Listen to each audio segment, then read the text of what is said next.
Thank you guys for coming back to another episode of Cobra TV, and we're going to be talking about No Man's Sky. How does Sean Murray know if it all works? In a recent PC Gamer article, Sean Murray's answer was he doesn't. He was quoted saying, "I have had to make my peace with the fact that there are, and I know this sounds bad, but there are bound to be balance-breaking planets out there that one player will find a way to get rich quick." And I think that's sort of cool. Sean Murray says, I think that is a story. And that person can talk about that because every player starts on a different planet and somebody can start up and find some incredibly rare technology just straight off the bat. And that's kind of nice, Sean Murray says. And then it becomes their quest to build that tech.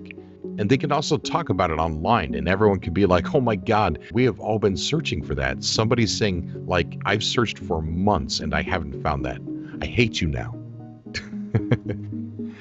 That's pretty cool. I mean, that just really makes you realize how much different our game's going to be. That Sean Murray cannot promise or know for sure what these planets are going to be like. Are there going to be planets that are going to be, like I said, balance breaking?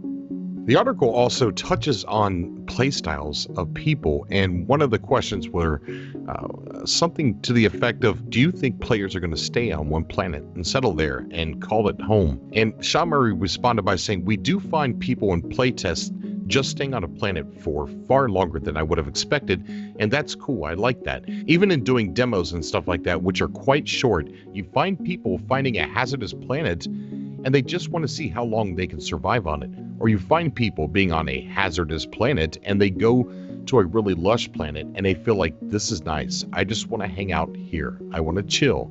And that's good as well. They have their own way of playing games and their own particular play style.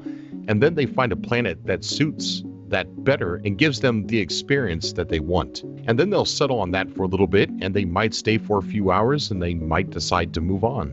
And then he leads into future updates for the game in terms of features, in terms of design, decision making and stuff. We always say, does this encourage exploration or does it not? And we use that to cut out features. So things like base building, we don't have base building. And the reason is it would just make people want to stay where they are and not explore. I don't know. I kind of beg to differ a little bit. I think people would still keep moving on. And I think even without it, I think there's going to be some players out there, even without base building, that will decide to stay on a planet. I don't know. Like Sean Murray said, people have different play styles. And I've seen some comments of people claiming that they're going to find a perfect planet and stay there. So I don't know. And it goes on to say, and we've built this whole huge universe, and that would be a shame. We want them to go out and explore. Or for instance, each planet could contain loads of different biomes within it. We could have polar ice caps and all that kind of thing. But then it wouldn't make you want to go and visit other planets. I beg to differ with that comment too. So we don't have that, Sean Murray says, and that's really purposeful. And that's our kind of vision for the game. Now, after it comes out, you're right. Maybe people will say, hey, I just want to settle down and go fishing. And you know what? Maybe we'll support that then, if there's enough of those people. Right now, it's about pushing people far apart. It's about exploration. And I think that's cool. That's the vision that we have. But I think this is a huge canvas that could support lots of different ways of playing the game. And he's right.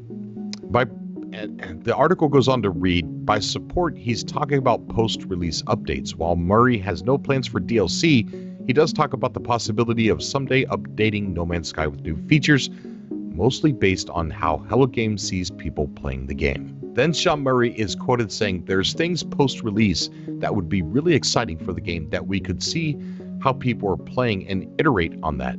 This is definitely a game for updates, and actually content-wise, DLC is less applicable.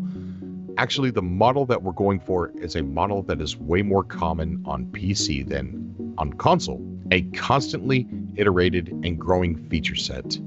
And that's something we would love the opportunity to support. He says, I can't promise that, obviously, because maybe no one will play No Man's Sky, and maybe everyone will hate it, and maybe Hello Games will go out of business, he laughs. But if people will allow us the opportunity, it's something they would love to do. And that sounds pretty amazing. But what was really cool about this article is the unbalancing of planets.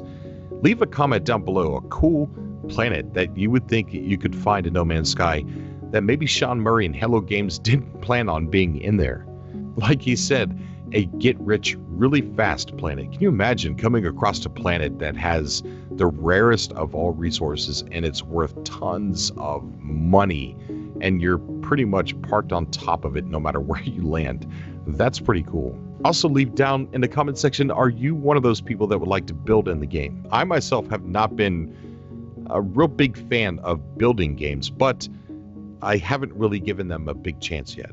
So it's not that I don't like them, it's just I haven't played too many building games. And some of the games that you can build in, like H1Z1 and Miscreated, I still haven't built a single thing. It's just fun just to mess around with online players and have fun in a pretty cool world. But as always, guys, I do love you. Thank you so much for coming by. Stay tuned for more No Man's Sky videos and Indie TV. Until next time.